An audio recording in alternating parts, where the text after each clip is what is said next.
I want to welcome you all to the last session of our summer webinar series with Indiana Campus Compact. It is Becoming an Advocate Through Engaged Scholarship. My name is Laura Weaver, and I am the Director of Professional Development and Engaged Learning with Indiana Campus Compact. We are going to go ahead and dive deeply into this topic today, and as we move through this, please feel free to stop me with any questions or comments. And with being a fairly small group today, we can just kind of go through this as quickly or as slowly as we would like. And I will be sharing the slides from this as well as a few other handouts immediately after the workshop. So you'll get all of this information, so feel free to just take notes as you see fit, but don't worry about taking notes on everything because I will make sure to share everything with you. Okay, so today we're really going to look at how do you approach your scholarship and thinking about like your foundational scholarship, but also this concept of unfurling your projects that can be extremely helpful when thinking about your engaged scholarship, but it also can be really helpful when thinking about your disciplinary scholarship as well. We're going to talk a lot about methodology or methods for disseminating your scholarly work, both traditional and untraditional dissemination methods, because it is really important, yes, to think about those traditional methods, but how can untraditional methods or untraditional avenues for dissemination really help you in certain areas? I've got stories of success, both from here in Indiana, mostly from here throughout the state of Indiana, sprinkled in throughout the presentation, and then hopefully we can fit it all back together here at the end. But again, stop me at any time and we'll kind of take it from there. The first thing if anybody that knows me knows that I really like to start off a lot of my sessions and workshops asking you all to think back on a reflection question. And so take a moment to think about why you first became involved with service learning or community engagement, however you frame that. But then also when that became important to your scholarship endeavors. So take a moment, think about that, and then we can kind of talk a little bit about it.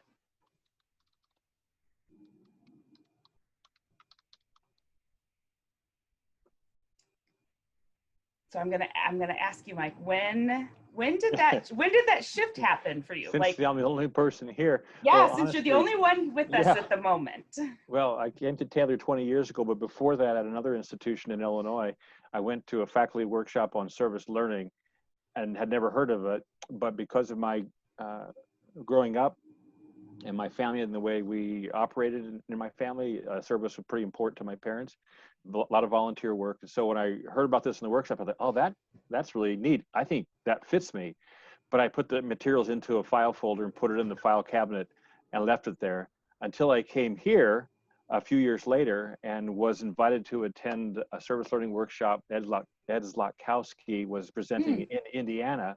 And we went down to it, me and two others, and I realized what it was, learned more about it, and then I found about the ICC grants and applied for a scholarship of engagement grant and got me started. Yeah, and you've kind of never looked back, have you? Look back. I should look back. I'm curious. I did not know that you were at an institution in Illinois. What institution? It was Wheaton College in Wheaton, Illinois, outside of Chicago. Yeah. We've never talked about that. Now, you knew that I came from Illinois, correct? I don't remember that either. No. Yeah. So I grew up in DeKalb, Illinois. Oh, sure. So not far. So, yeah. Yep. So I grew up my mom works at Northern Illinois University. Yeah. Right. So, okay. So yes, very familiar with that whole area. Yep. So, we've known each other for over 10, 12 years and never made that connection. There you go. You learn something new every day. And very exciting that you went, early on, we were able to go to a presentation with Ed, I can't pronounce his last name. I'm not even going to try right now. That's always really interesting. And I guess this is why I like to start off everything with one of those types of reflection questions, because I learned so much with folks. We are not going to go through all of these, all of the framing today, but the things that we are really going to focus on are the last two boxes here around the scholarship of engagement and engaged scholarship. For a long time, I would think of these two as almost synonymous with each other, but as in the last several years, through a lot of my work with Indiana Campus Compact, I have really come to see that they are different. And so that's something that is always really helpful when thinking about how you are framing your scholarly work. And through that work, we think about engaged scholarship as that outreach and engagement activities that reflect on scholarship-based approach to the teaching, research, and service for the direct benefit of those external audiences. And they really can enrich a faculty member or a staff member's work.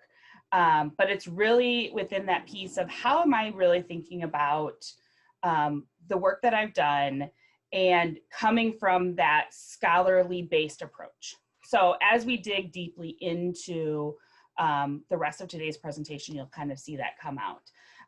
The scholarship of engagement is faculty engaged in those outreach activities, and they're encouraged to reflect on, write about, and disseminate their scholarly activities. The scholars in the field of outreach and engagement study the process, relationships, the impact of that work, of their outreach work, and they study it on the engaged scholarship, on the institutions, on the disciplines, the academy as a whole, and the community partners within they work. So many times you can kind of look at these two things almost as like, sometimes as a Venn diagram. I love Venn diagrams. So sometimes I see these two pieces as a Venn diagram and where they can overlap with each other, but where they can also become separate entities of themselves. So that engaged scholarship work, you know, that piece that is really benefits those external audiences, those pieces that you develop, that scholarly work and those materials that you're developing as a part of that project. But then when you actually write about what you did and about what happened, or maybe about the learning that your students did, or the learning that you yourselves did, or what was the impact on the community, or the impact on the institution, that's where it becomes this scholarly work of that engaged scholarship, if that makes sense. And if I can use the word engaged scholarship more in a sentence, I might try later on.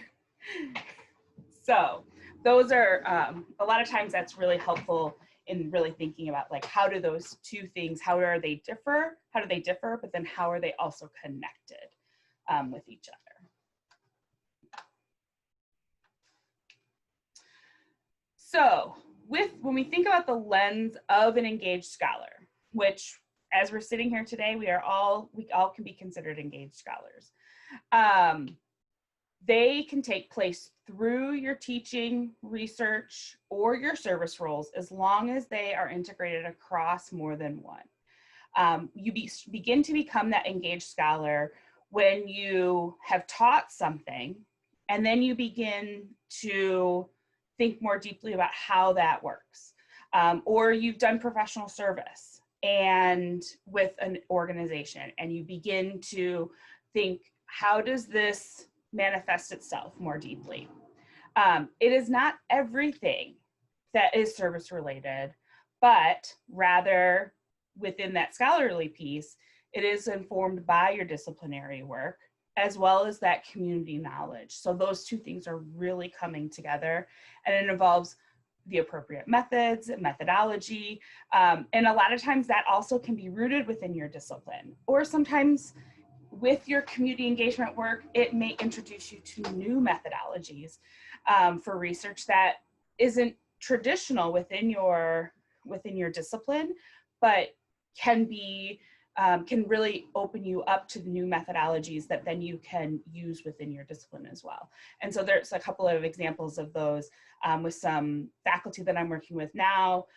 One of them, our senior faculty fellow with Indiana Campus Compact's Faculty Fellows Program, she is a criminologist. In the field of criminal justice and criminology, it's very much rooted in quantitative research methodologies. And so that's what she's been trained in. But as a part of her community engagement work, many times that becomes so much rooted in qualitative research methodologies. So she's been really opened up to many, many different types of qualitative research methodologies. And it's allowed her to kind of expand and to really introduce those qualitative methodologies and decolonizing methodologies into her work as a criminologist and as a criminal justice researcher. And so that's been really exciting for her to be able to do, and to be able to do that within her disciplinary research as well. This is all still peer reviewed within that peer reviewed process as well. So that's, I think, the other piece that many times we really need to impress upon folks that are not within the field of community engagement is our work as engaged scholars is still peer reviewed when it is disseminated. It does involve those reciprocal collaborations with typically community partners or community members, but sometimes those reciprocal collaborations can be with others in the institution. Right now, Indiana Campus Compact has a research grant out, and within that research grant, we encourage you to, yes, have partnerships with community organizations or community members to research topics that come about from the community, but in another way that that can be done is through collaboration with others at the institution, where maybe that partnership typically isn't forged a lot of times. And so that's where that also can come into play.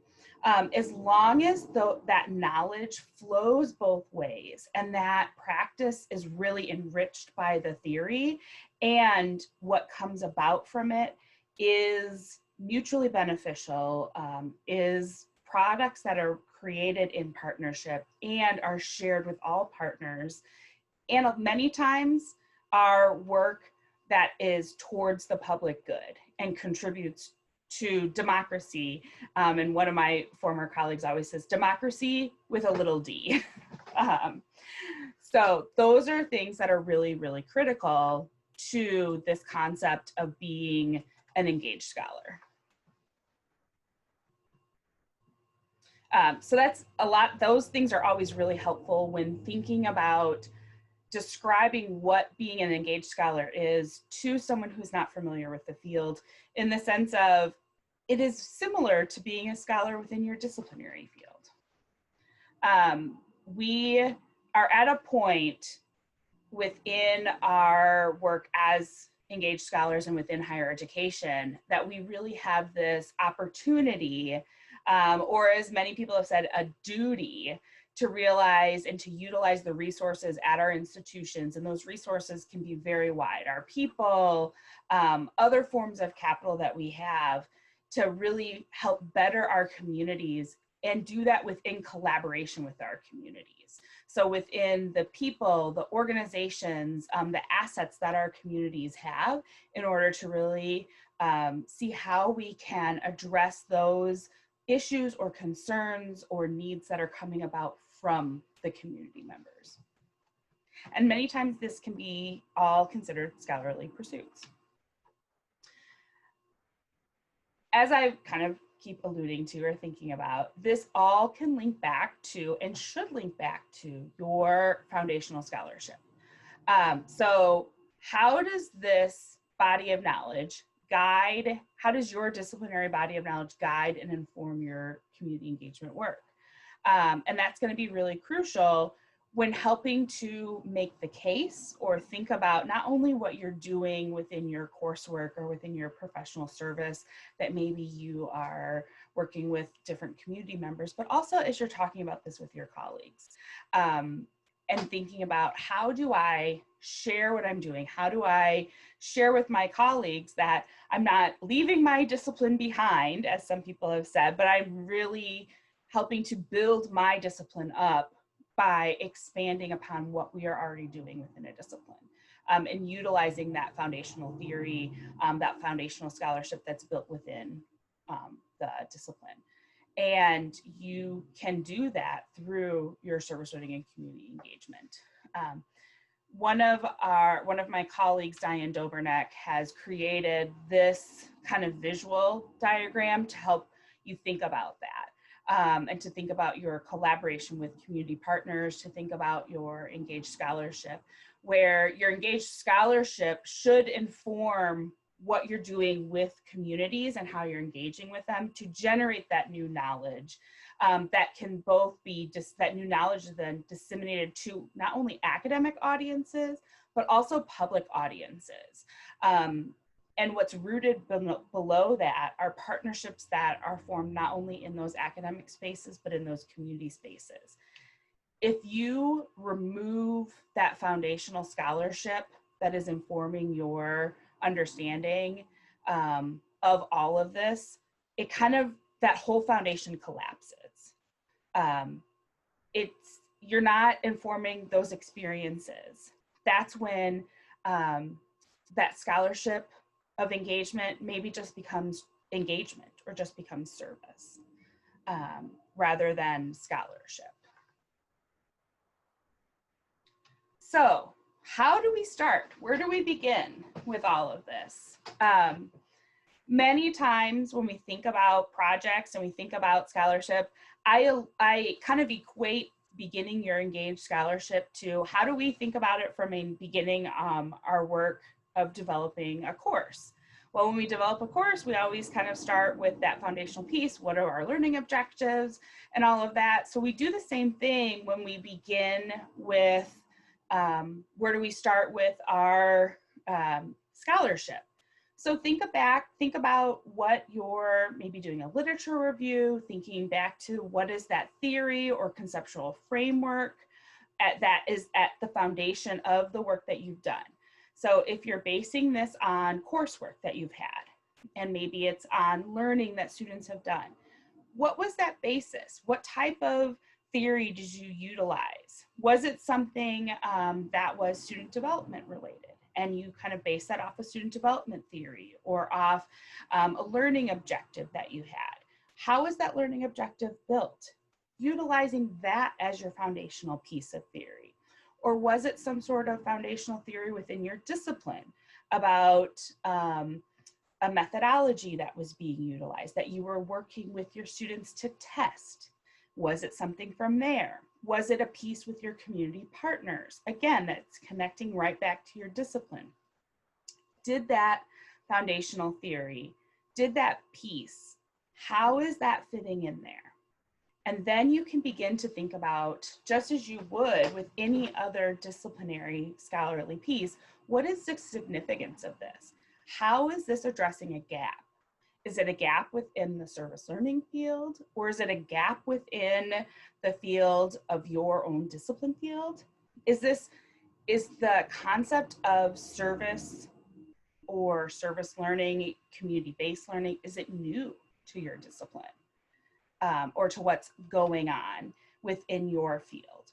Maybe it's pushing forward with social justice work. And is that something that seems to be a new concept within your discipline or your field? And I had this conversation really recently with several faculty members.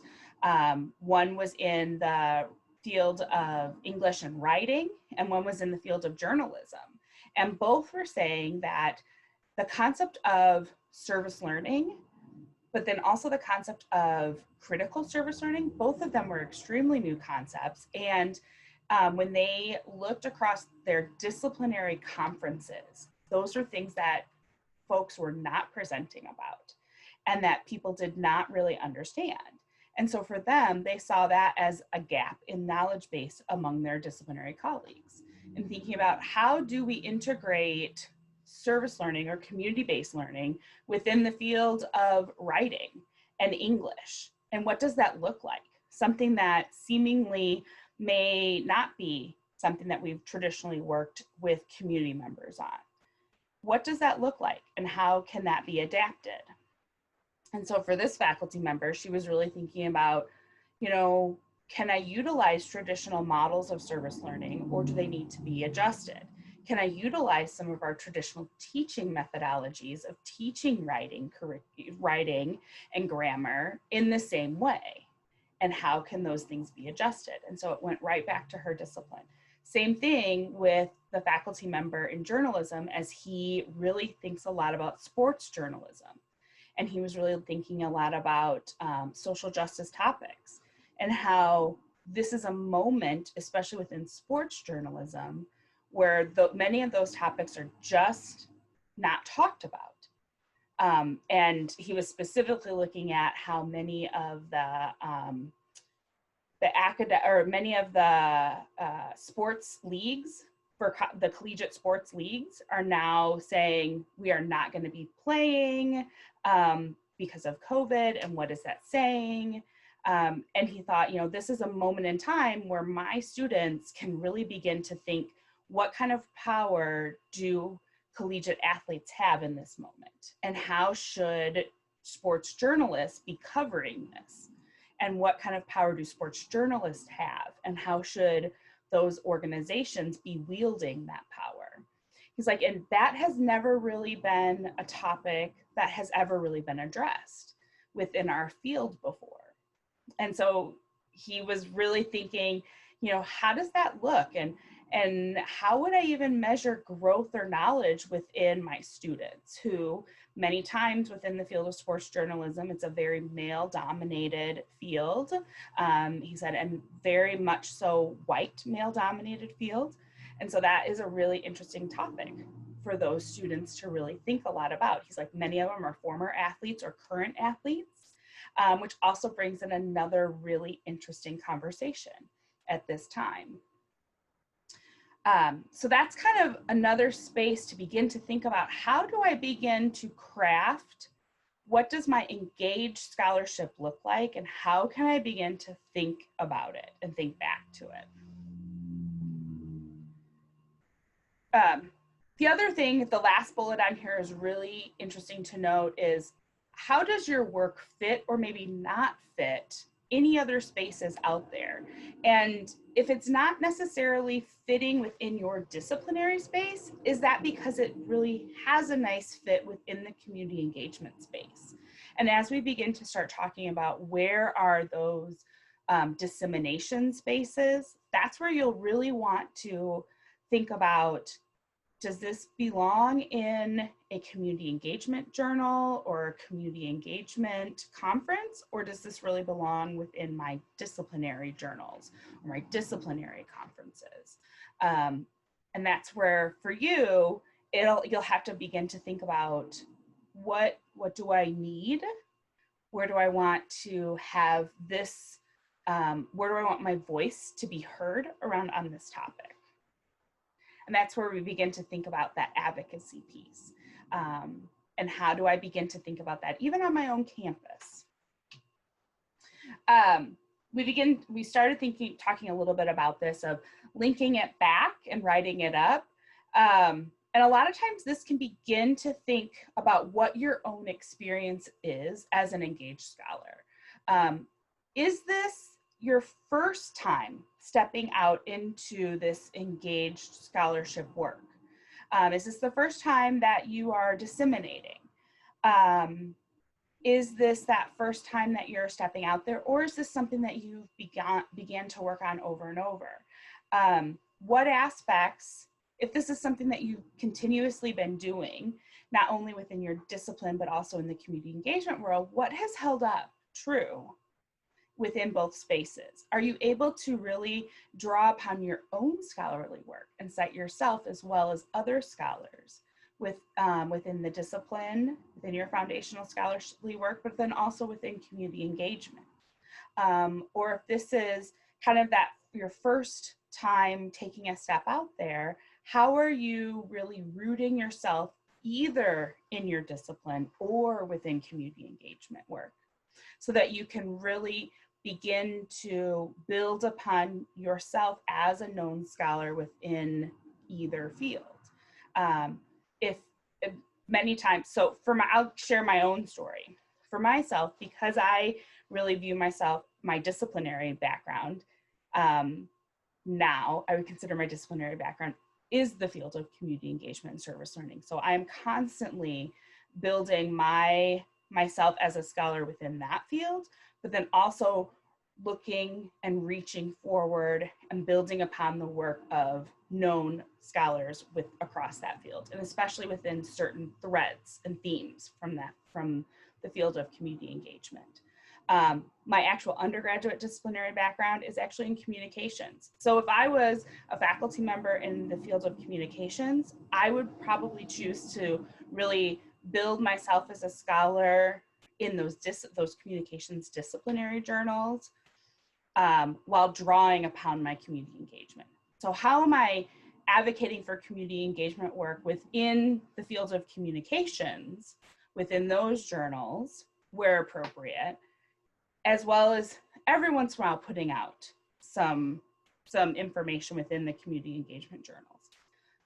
You know, trying to build myself as a scholar within communications, as a young faculty member, young graduate student, and then begin to shift over into the field of community engagement, so that I'm kind of walking both lines, but ensuring that my disciplinary background and my discipline sees me not only as a scholar within communications, but also as an engaged scholar within communications.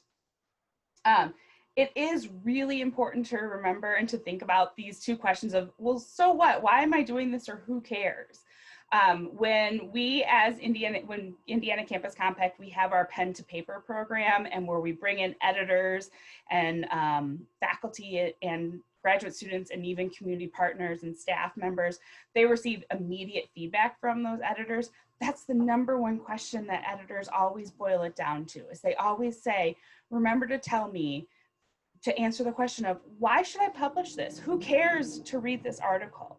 And if you cannot answer that question of why were you engaged with this community, or why was this important for your students? What was that impact, or what are the implications of this project? Then it's never gonna get even passed on to our reviewers, because that's the big thing. So remembering those two essential questions of, like, who cares about this work, or why was this so important to you?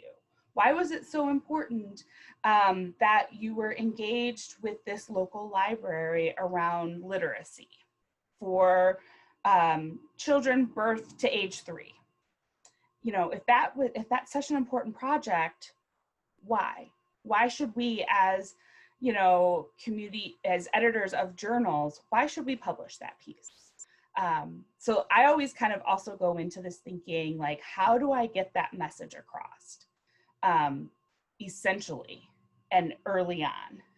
Because if I can't explain that to an editor, and I can't make them understand that, then I'm not going to be able to make anybody understand that. And also think about that as you're explaining that to your colleagues and being an advocate for this type of work on your own campus. If you can't explain to your colleagues, like, why do you spend so much time working with the community members? Like, what is it? What's the tangible outcome, or why is this so important to you? Then why should it be important to them? Why is it so important if your supervisor asks you, your dean, your department chair, if you're ever in an elevator with your president or chancellor and they turn to you and ask you that question? Always be ready to answer that question. I would always share that when I would talk with students, when I used to go in and do presentations to classes with students who were doing service learning, or with faculty members. I'm like, you never know when you might get on an elevator and the chancellor or the president may walk into the elevator with you and say, I hear you're in so-and-so's class, or I hear you're teaching this service learning course, or I heard that you were doing this research. So why are you doing that? Or what's the big thing? And if you can't, in those 30 seconds, let them know, like, why they should care about it, That's the critical point of this whole thing. And ensuring that you're able to connect that back to your discipline. How does this connect right back to that? The person that we in Indiana are very, very fortunate to have always had the guidance of Bob Bringle. And he does this essential thing of connecting it back to his discipline, probably almost better than anybody else I've ever seen. Every time that I see him present or I'm able to talk to him, he is constantly connecting his engagement work and his service learning work and his research back to his foundational scholarship as a psychologist. Whether it is work that he does with community partnerships or work that he does in developing faculty learning communities, it all comes back to his disciplinary work as a psychologist. And he is widely cited, as we here in Indiana know, but he is also talks about that widely when he presents or is speaking to faculty informally, when they think about their work as they go up with promotion and tenure. He's always saying, you know, how does this count for you with your promotion and tenure? Does your promotion tenure document say that you need 3 journal articles that are in your discipline? Well, you need 3 journal articles within your discipline. And how do you get your community engagement work incorporated into your discipline? And that's something that he's always been really, really good at doing. You'll see here, this is just a very small snippet of some of his engagement work. And you'll see it's a wide range of work, but it is all grounded within his work, his field, within his work as a psychologist. From what does it look like from an assessment standpoint, or how do students work within being civic-minded graduates, to the role of retention of first-year students.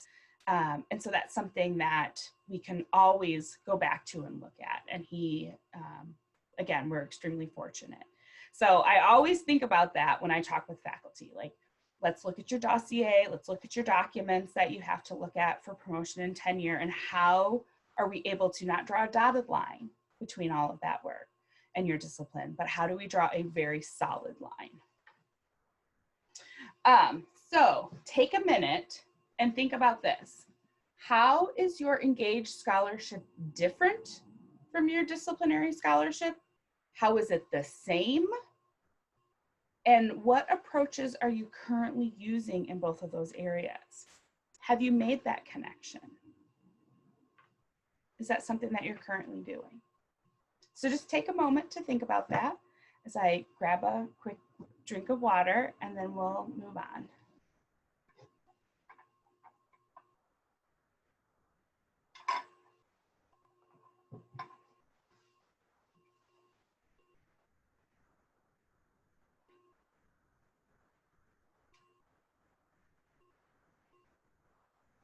Okay.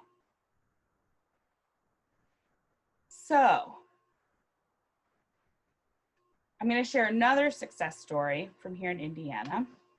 This is a good friend and colleague of mine, Dr. Mary Jane Eisenhower. She was just promoted to full professor within the Purdue system. And she has also done a really good job of not only connecting everything back to her foundational scholarship within the field of early childhood education, but also has done a really good job of thinking about what does this look like across all 3 aspects of what we call the faculty triad. So what does her engagement work look like within her teaching, her research, and her scholarship? And so that she I remember very early on, she went to the Research Academy that Indiana Campus Compact partners with IUPUI's Center for Service and Learning on, and she was actually able to work with Bob Bringle within that. And she heard that statement of Bob saying, you have to really think about this and how this fits in your discipline. And she took that early feedback really to heart and has thought a lot about how does this fit back into my disciplinary aspect. And so Many of her publications, yes, are grounded within the field of early childhood education, but she was even able to look at the book, The Charting a Course for Service Learning, From Curriculum Considerations to Advocacy, a faculty workbook that was put out by the 2010-2011 Faculty Fellows class, and think about how do the chapters and how does the pieces within those books, how does that even connect to her foundational scholarship? The chapters that she wrote, how is she able to ground some of those things within the foundational work of her as an early childhood educator, and drawing upon that scholarly knowledge and drawing that in? So again, it's something that even in topics where you're not quite sure how that fits in, how can that work? The other thing that she's done really, really well is she partners with a lot of faculty members that are outside of her discipline, and thinking about how can I, as an early childhood educator, help inform other individuals that are outside of my discipline, and how can their discipline inform my disciplinary scholarship? So she has published a couple of articles with folks in psychology, with folks in the field of nursing, after she has done community engagement collaborations with them, and they've been able to find crossover places where their foundational scholarship can work together within the same journal article, and has been able to really make that work well for her. So that's another place to really think about, how do I not just do this by myself, but how do I work collaboratively with other colleagues or community partners in that same way? And sometimes it's from the standpoint of thinking about, do I collaborate with a colleague who is really well in a certain methodology type? Because maybe I'm not as strong in that methodology type. So for instance, Mary Jane and myself collaborated with another colleague, Tina Kruger from Indiana State, because Tina, as a gerontologist, has a lot of knowledge when it comes to analyzing quantitative methodologies. And so we were able to work really collaboratively well with Tina in helping analyze some data that we had, and helping us to really dig more deeply into that data. And so she was very, very helpful when it came to that. And so we were able to utilize her disciplinary knowledge from a methods perspective and incorporate ours as well.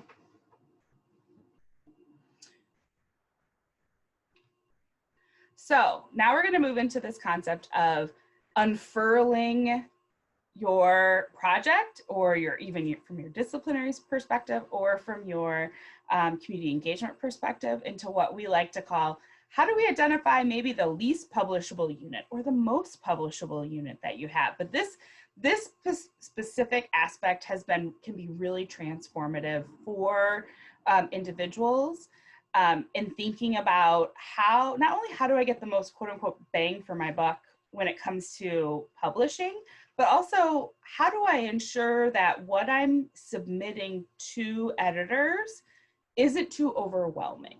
Is when we go back to thinking about that piece of the so what aspect.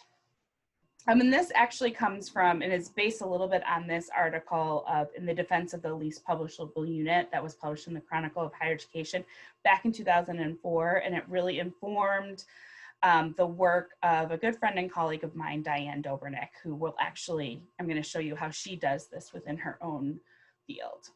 So this concept of unfurling is really thinking about your project as this large, beautiful specimen, maybe, but how do you begin to pull that apart and think a lot about which pieces do you want to maybe submit as a journal article? Which piece goes to a conference? Which piece goes into your disciplinary journal? Which piece goes into a community engagement journal? And all of those different types of aspects. And Diane has created, and I'm going to share my screen into another document to kind of pull this out, but she has created a worksheet, and we've adapted it a little bit. I adapted it for myself because it made a little bit more sense to me and how I work. And then she encourages others to adapt it more. But what it really takes a look at is helps individuals think about, what is the topic? What is my overarching project topic? Who are the audiences? What type of article do I want?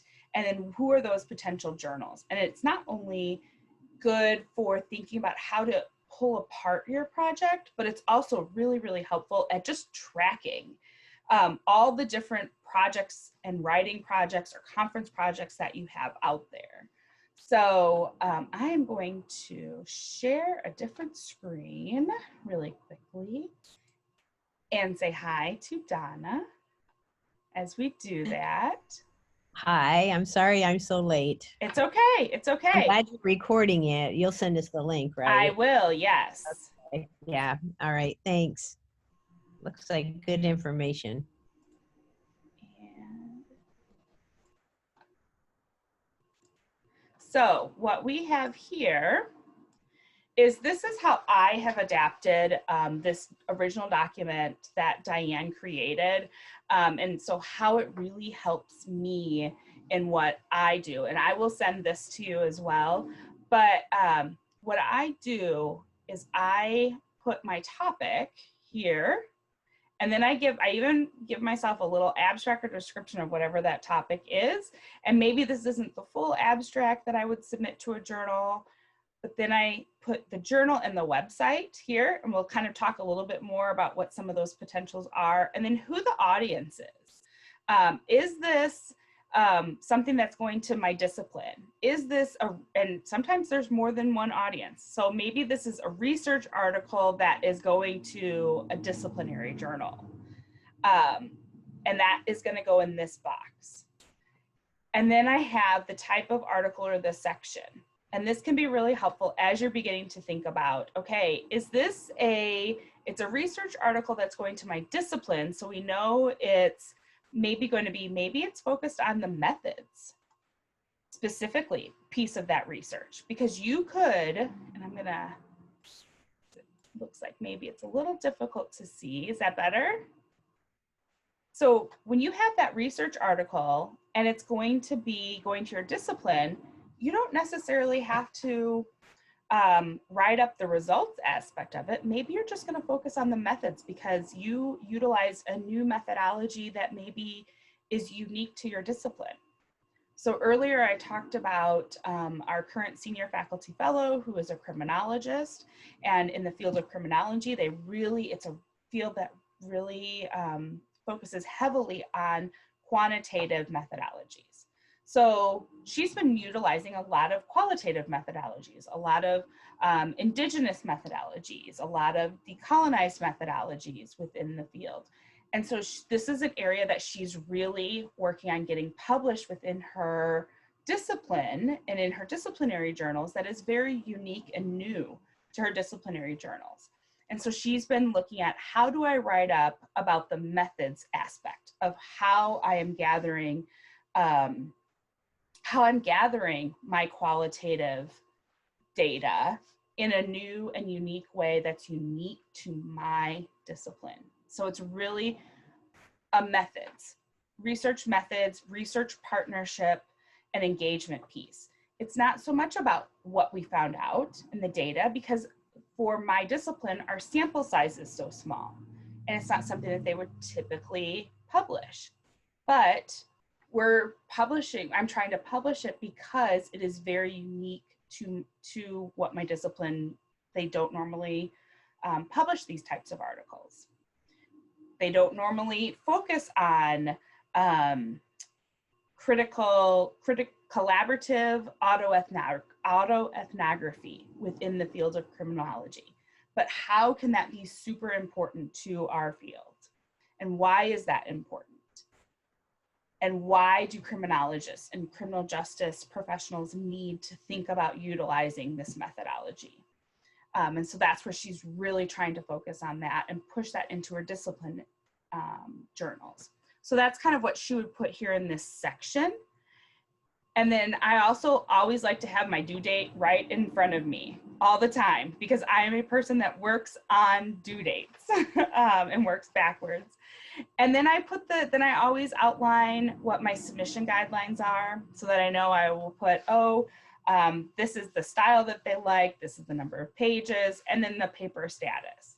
And this is a really great way for me to track, not only track what I'm doing on a particular project and where things are at, but also a really great way for me to think about, okay, I had this one project and I was able to get 4 articles and 2 conference presentations from this project.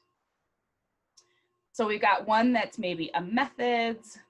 Then we were over here, and so maybe my topic would be something like, if I was going back to our senior faculty fellow, maybe it's the importance of gathering community partnership voices within the criminal justice system. And maybe that's all around the methods and that process piece. Well, then she's thinking, okay, within gathering of this, we were able to find out this data and why this data was really important. And it's the data of victims' voices and what was really important of that. And so then she's going in and she's saying, okay, for that piece, we really want it to be submitted within a different type of journal, but maybe it's a journal that's important to her community partner. To be able to get the voices of the victims as victim advocacy. And so they're going to submit it into a journal that's not within her discipline, but is more forward-facing with the community and forward-facing within her community partners' realm. So maybe it's something that's forward-facing with social workers or forward-facing with victim advocacy. So she's going to put that, and maybe this is more of a community engagement or an interdisciplinary audience or a community audience. And then she's going to say this type of article is probably more of a reflections or more of a case study, because it's going to share a little bit about victims' voices, but also a little bit more about this smaller case study analysis. And again, she's going to talk about like, okay, when is this due? What type of submission guidelines do I have? Is this more of a first person narrative type of an article that is much shorter than a traditional research article? So that she can kind of say, okay, this is where I'm at with this type of paper. And then she's going to come down here and say, okay, and now I want to take this little piece and I want to submit it to my disciplinary conference, which doesn't do a lot of service learning. And I want to show how I was able to gather this within my course and how I had my students work on this project. So she's going to say, okay, this is not a journal. This is a conference presentation. And what the title is for my conference presentation, what conference I'm submitting it to, and kind of works across this. So she's got one of each of these grids for each of her projects so that she can track where all of those different statuses are on each of her projects related to each of those topics. This can also be really, really helpful as you go to prepare and think about when it's time to submit for your promotion or tenure dossiers. And be able to think, okay, I was able to submit, or even your annual review.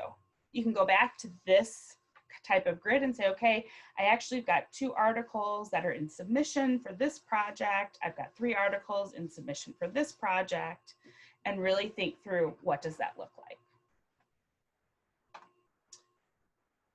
So now I'm going to go back over to our presentation and show you what this looks like. Maybe.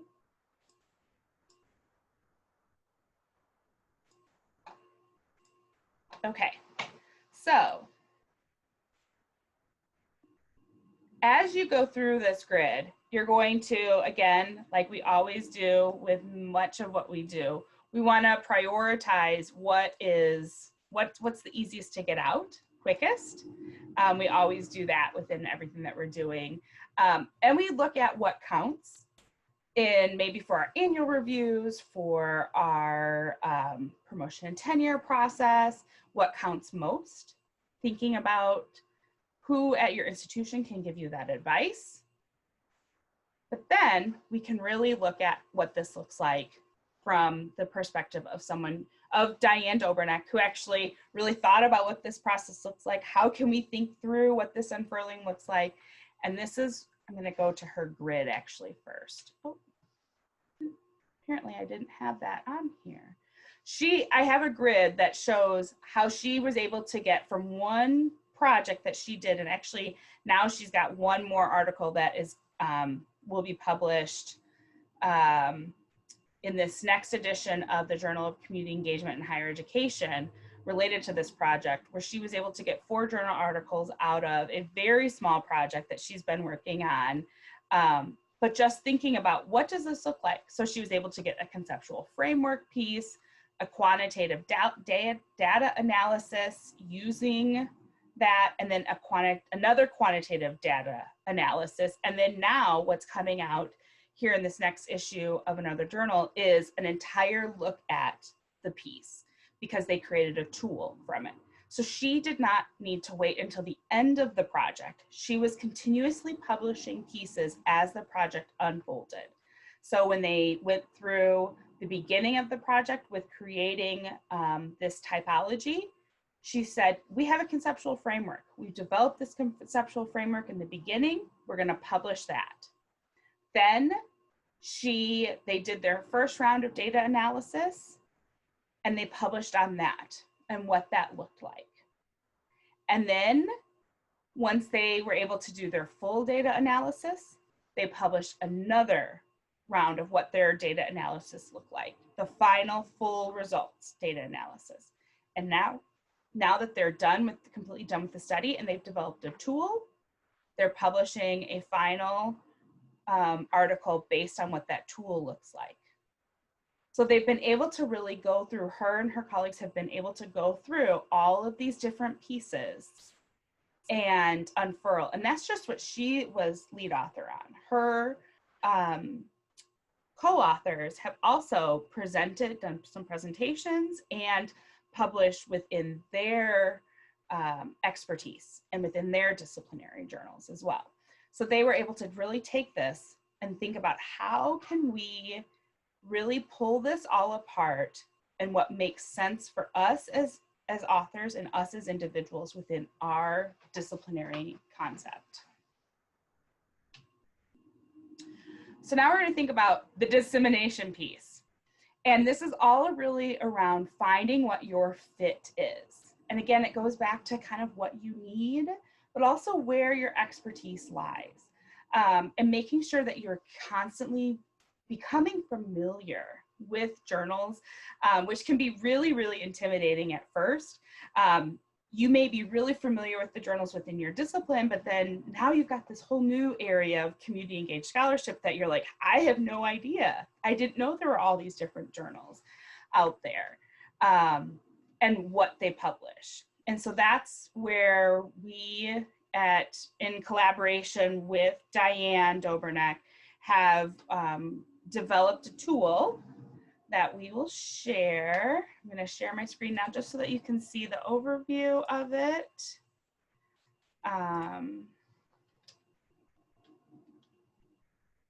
But we will share this with you, and we will be doing an updated version. We usually do an updated version in the fall, but we have this tool where we list out all of the community engagement journals, and it's a 2-sided document along the side.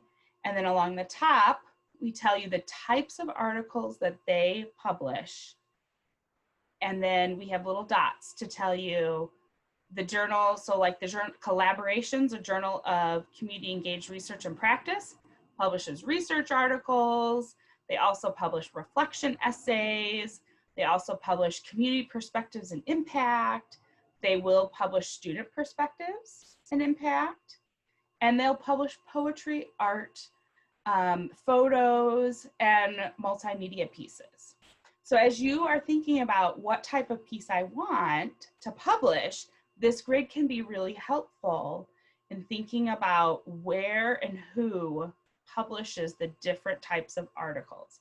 It also has a special section that will publish just work for undergraduates.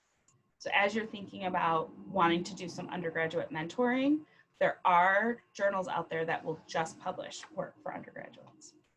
So this can be a really helpful tool when finding your fit. It also can be a really helpful tool in introducing you to journals that maybe you never knew were out there.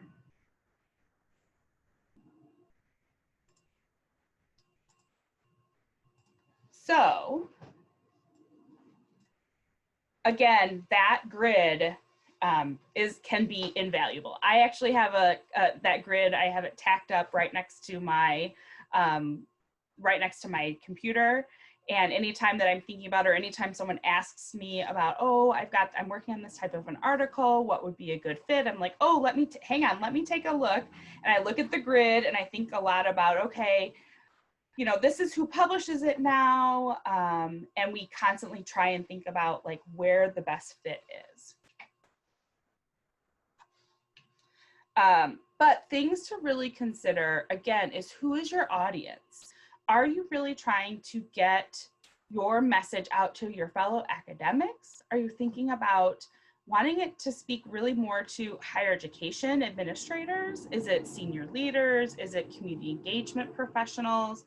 Are you really trying to get your work noticed by policymakers and legislators? Or is it community partners and practitioners, community leaders, community members?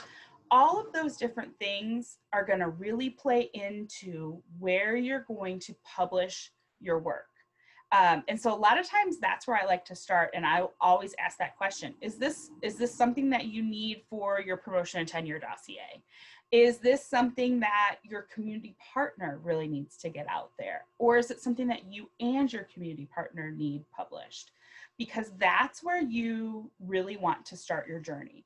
And I always, always, always recommend answering these questions before you write your article. Because if you don't, you may spend a lot of time trying to backtrack and retrofit that. And these last couple of questions, the last 4 bullets really pertain to that thought process of maybe you don't want this to go into a traditional peer-reviewed venue. Maybe it needs to go into a non-traditional venue, which I do have a couple that we're overviewing. More things to consider is what's the purpose? And that goes back to on the grid of what type of an article is this? Is it a theory article? Is it a reflection article? Because that's gonna help you pinpoint, again, what journals publish what types of articles. You may think, I really want my article to go into the Michigan Journal because everybody reads the Michigan Journal. Well, when we look across the grid, the Michigan Journal really only publishes research articles and not much else. They're open to, with their new way of how they look at articles, they do have a little bit more flexibility in what they publish, but they do really rely on traditional research articles. So if you are wanting to publish a reflection piece, if it's doesn't have some sort of research methodology that it's backed in, it's going to be less likely to be published in the Michigan Journal. But that doesn't mean it can't be published in another top tier community engagement journal, like the Journal of Higher Education Outreach and Engagement, which does have a reflective piece section, and many, many, many community engagement professionals read and rely on works that are within the Journal of Community Engagement, Outreach, and Higher Education. And then again, what is the journal that's most appropriate to achieve the purpose for the audience? This goes back to that essential question: disciplinary, interdisciplinary, community engagement. Are you trying to reach policymakers, higher education policymakers? it's also really good to read and explore that journal. So once you decide on a journal, browse several issues of it, because you may also want to really think about how can I cite articles, especially recent articles, that they've published, especially if it's within your discipline. I know several scholars who have been rejected from their disciplinary journals because they weren't citing recent articles that are recent service learning articles that their disciplinary journal had published. And that just goes to show you that they want to ensure that who they're publishing is also reading their journal.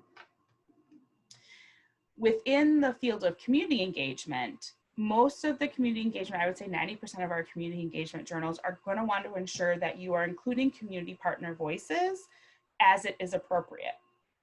And even having them as your co-authors. Many of our community engagement journals want to see community partners as co-authors and to include that. So really think about that as you're thinking about how am I really framing this article. Now, I've talked a lot about traditional versus non-traditional journal outlets. So your traditional journal outlets are our peer-reviewed journals, both discipline and non-discipline based, those academic books and our conference presentations that are peer-reviewed. When we talk about our non-traditional outlets, these are those non-peer-reviewed journals, blog posts, our literary magazines. Many times they can be creative projects, although we do now have several peer-reviewed entities that accept creative projects and creative works. Trade books and commercial publishing areas are also considered non-traditional outlets. But when you think about for your promotion and tenure dossier, certain disciplines do count trade books and commercial publishing projects in for promotion and tenure. So that's something, if you're thinking about it from that perspective, really take that into consideration. Also, depending on the topic of what you're going and who you want to reach, a trade book or commercial publishing project still may be an avenue that you may want to explore. And then also think about op-eds.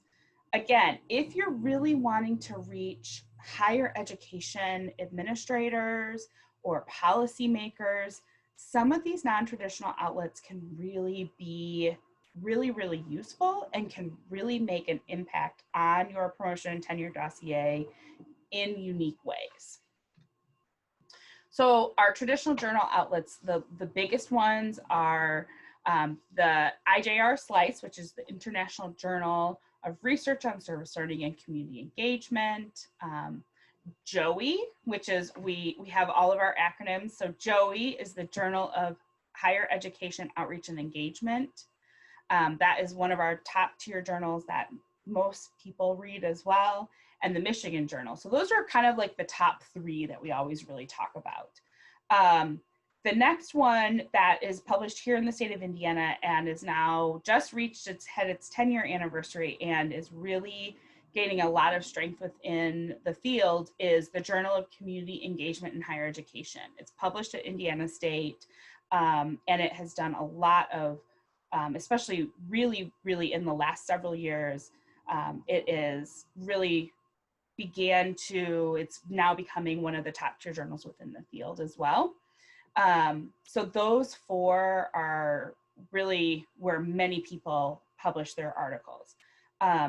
Public, which is the journal from Imagining America, is one of those spaces where you can publish more of your creative works, and they really look for that and has a digital platform that can take a lot of more of those creative aspects. And it really helps folks who are in those creative fields really publish within a peer-reviewed entity.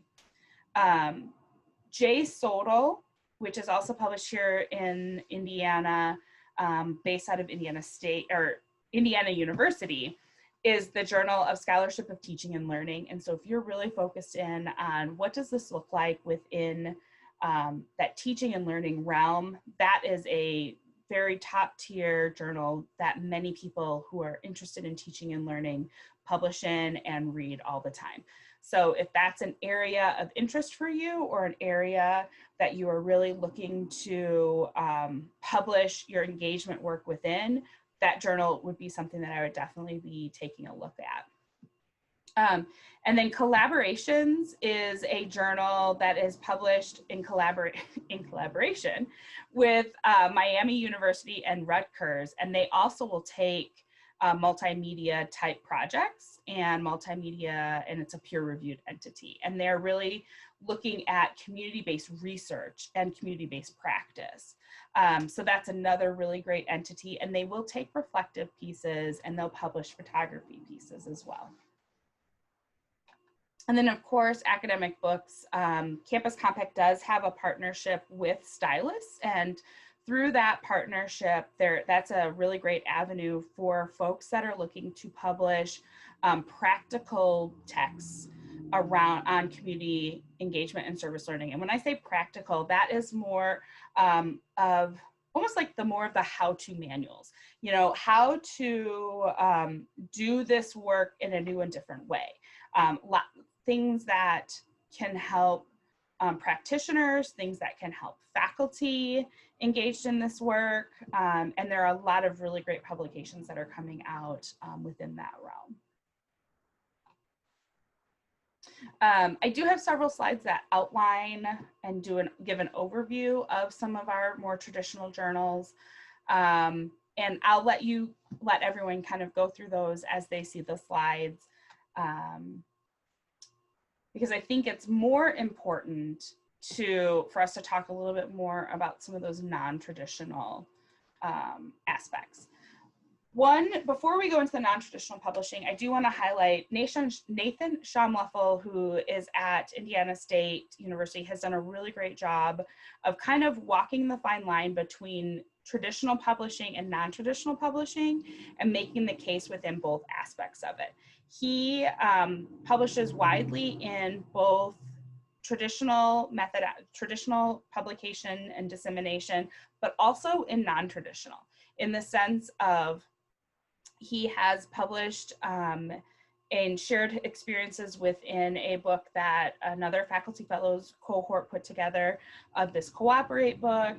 He publishes widely in his disciplinary-based journals, as well as in journals within teaching and the Scholarship of Teaching and Learning. He publishes widely with his community partners, which is also something that within his discipline is something that they find a lot, but also something that can be really helpful.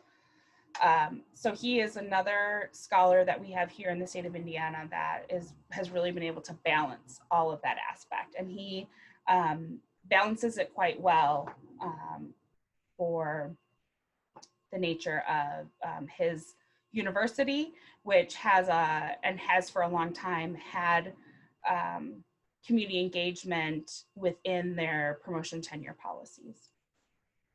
So these non-traditional outlets, this is where for individuals, many times we don't think a lot about non-traditional outlets in the same way we do traditional outlets. But these non-traditional outlets a lot of times have a very large reach when we look at them. So the publications that are put out by AAC&U, Liberal Education, Diversity and Democracy, Peer Review, those entities, those publications are widely read by administrators across the field of higher education. So that's what I kept saying. If you're looking to get your message or your thoughts read by higher education administrators, that is a place where you would want to maybe target to try and get your work disseminated through. They have a little bit different of a dissemination process where it's almost in the sense of you submit a prospect, and then they decide if they want, it's almost like an invited authorship. So you submit to be to have it included, and then they decide if they want to include you in that process rather than it being full peer reviewed. But there's also great metrics for them to be able to say, this article was what read online by X number of people. And so your voice can reach so many more people typically than it may reach within your discipline journal or within a community engagement journal.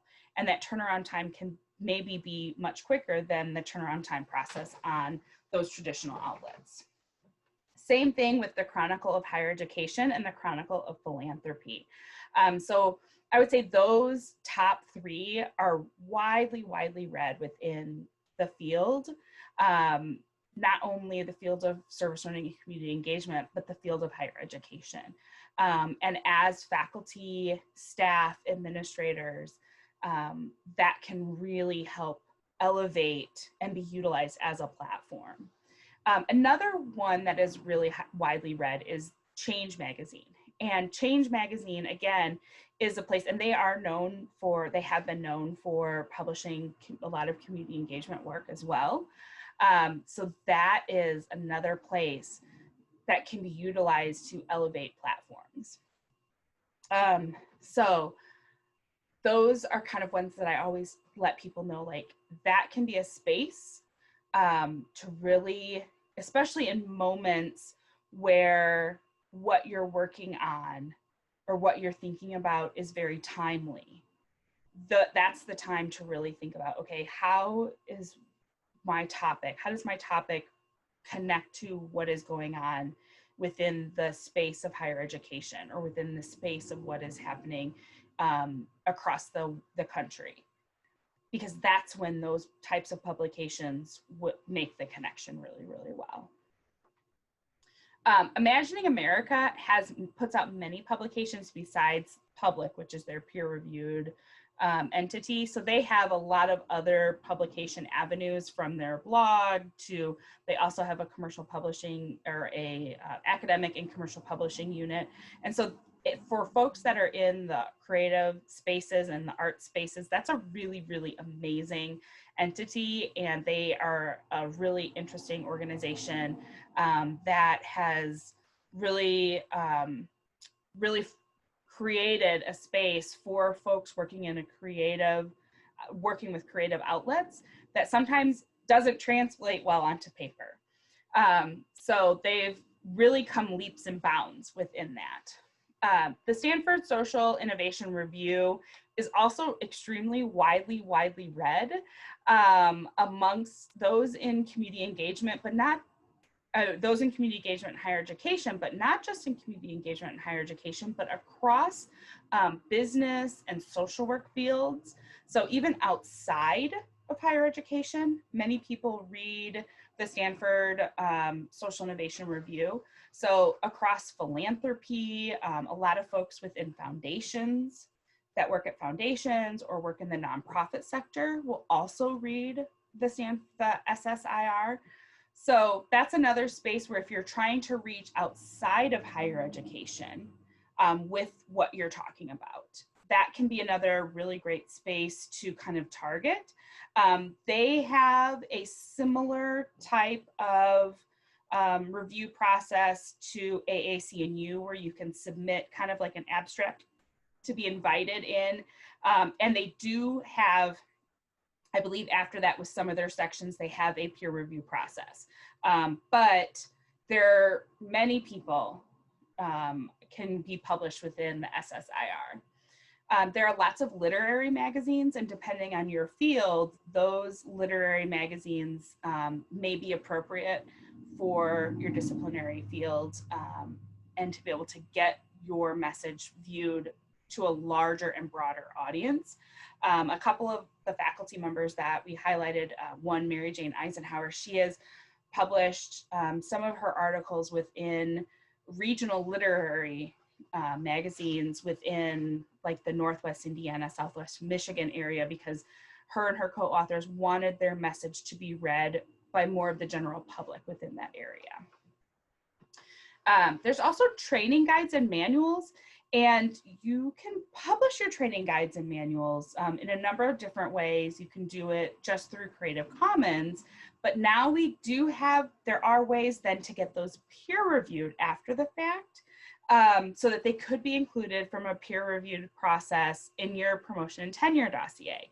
So that's kind of a really nice way, especially if your project included that as a training manual for your community partner, or a training manual with a community entity, or a guide with a community entity that then you need peer reviewed for that process.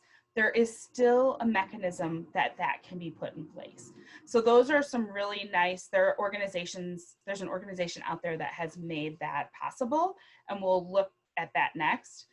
But then blogs nowadays can create a really great platform and space, and many of your own discipline organizations have blogs, and being invited to utilize, to be a part of that platform on a disciplinary blog, a disciplinary organization blog, a community engagement blog, can be another place that can also be looked at as widely renowned, especially if you're thinking about it as being an advocate for this work, because it's going to elevate your voice to many more people. So the organization that will peer review products that are not traditional articles is through CCPH, so Community Campus Partnerships for Health. And many times the for health aspect makes people nervous, like, oh, I'm not in a health field. CCPH really looks at it from the perspective of almost anything can fit that health aspect, because it's the health and welfare of the general public. So most anything can really think about that. If we think about literacy within early childhood education and how that connects to the health and welfare of the general public. They do that within their platform of ces4health.info, and they do that they have a peer review mechanism and process. I will say right now, at this moment, due to COVID-19, they have paused their peer review process for about 6 months, as they are giving their peer reviewers a little bit of time because everyone's transitioning, but they do hope to bring that peer review process back online shortly. And they're also making some internal changes within that. But that is a great entity, and they recognize the value that they have and the valuable service that they provide to a lot of scholars who really need to take those pieces that they've published or that they've created and have them peer reviewed. So I still share that as a resource, because CCPH does plan to bring that back to folks. Although if you visit their website right now, it will tell you that it is paused or that it's on hold for 6 months or so. And they've had that up during COVID-19, and we've been in contact with their editors, and they do hope to bring it back shortly.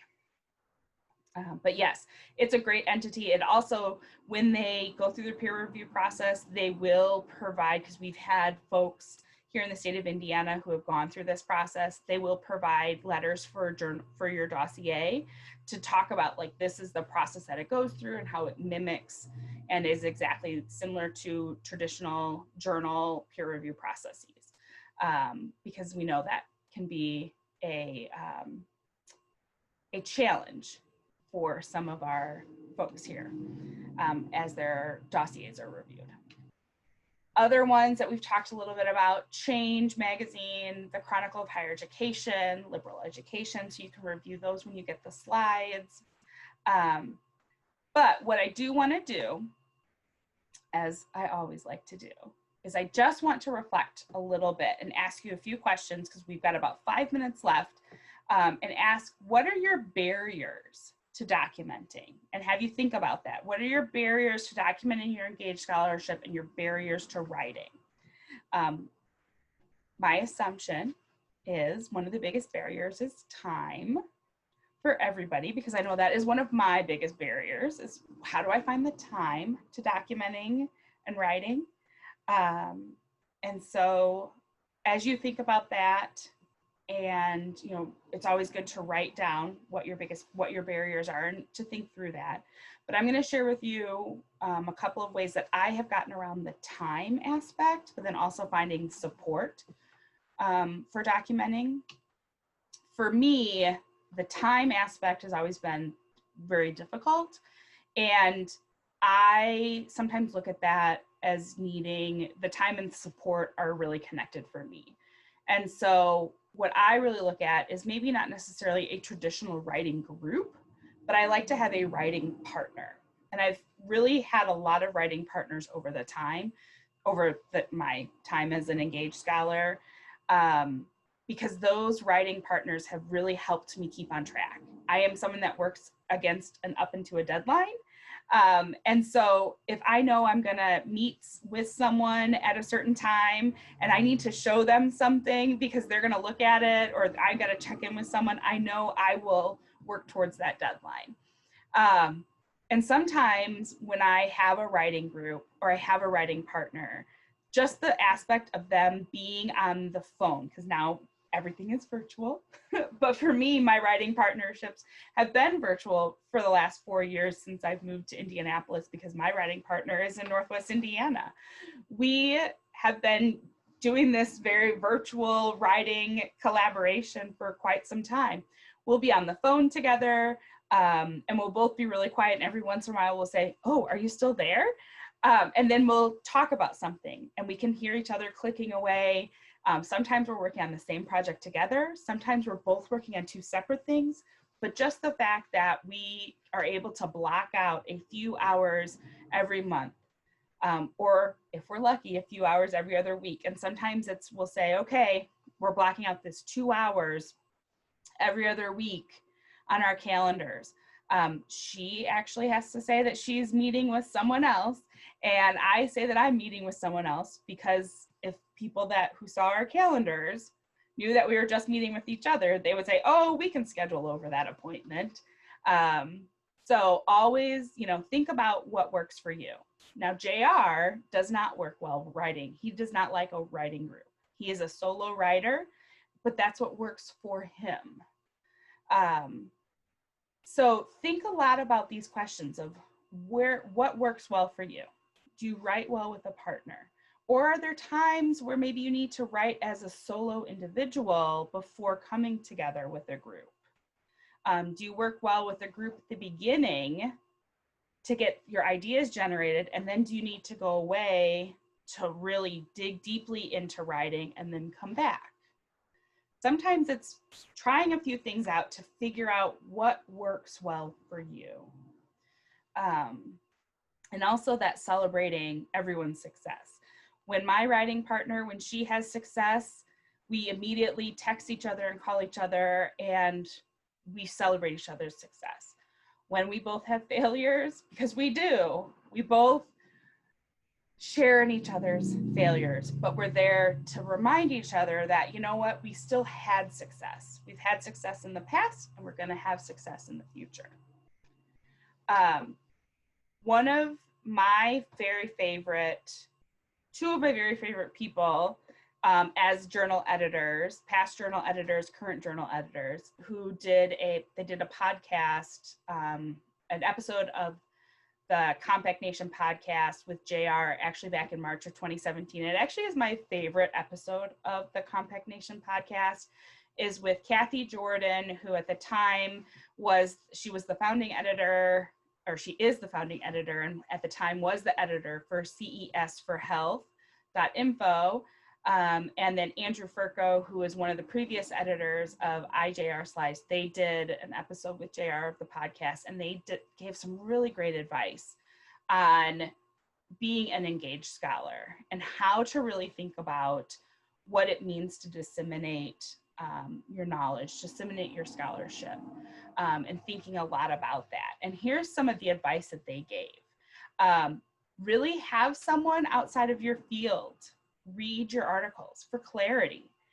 This is something that I really take to heart. And actually, my partner, Arthur, reads all of my stuff.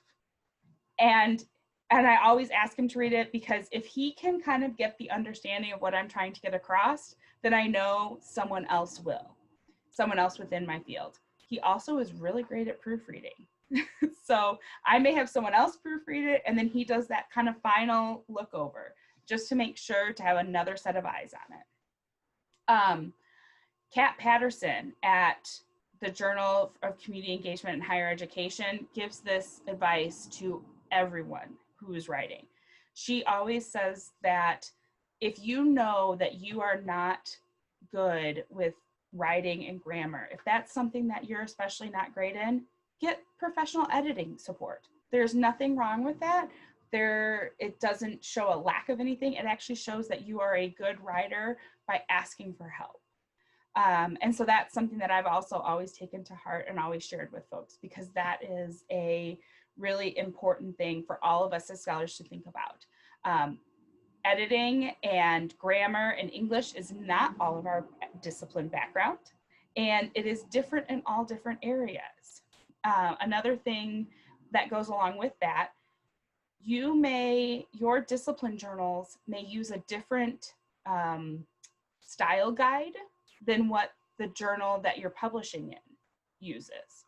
And if that's the case and you're not familiar with that style guide, look for someone who is and ask for that help. I utilize, and people that know me know that I actually really enjoy APA style, and that's something that I really have a lot of knowledge in. But if I had to look at a journal and write in MLA style, I would need to find someone who is knowledgeable in MLA style, because that's not something that I write in a lot. And always submit your best writing. That's another thing that the editors really say. They say, actually, a lot of their articles get rejected just because of the writing. Poor grammar is one of the #1 things that gets journal articles rejected. And as a reviewer for several journals, I would say, yes, that is one of the biggest things that I reject articles on. Last but not least, I will tell you all, consider attending the full pen to paper writing retreat. This is just a little snippet of some of the things that we go over, but we also help you work through what are those ideas. We help you unfurl all of your projects, and we help you think about how can you get the most bang for your buck out of your project. But the other thing that you are able to do is to get instant feedback from many of our journal editors that we have on site. So that kind of concludes our formal presentation, and I think we're right about at time, so I can go ahead and take any questions that folks have.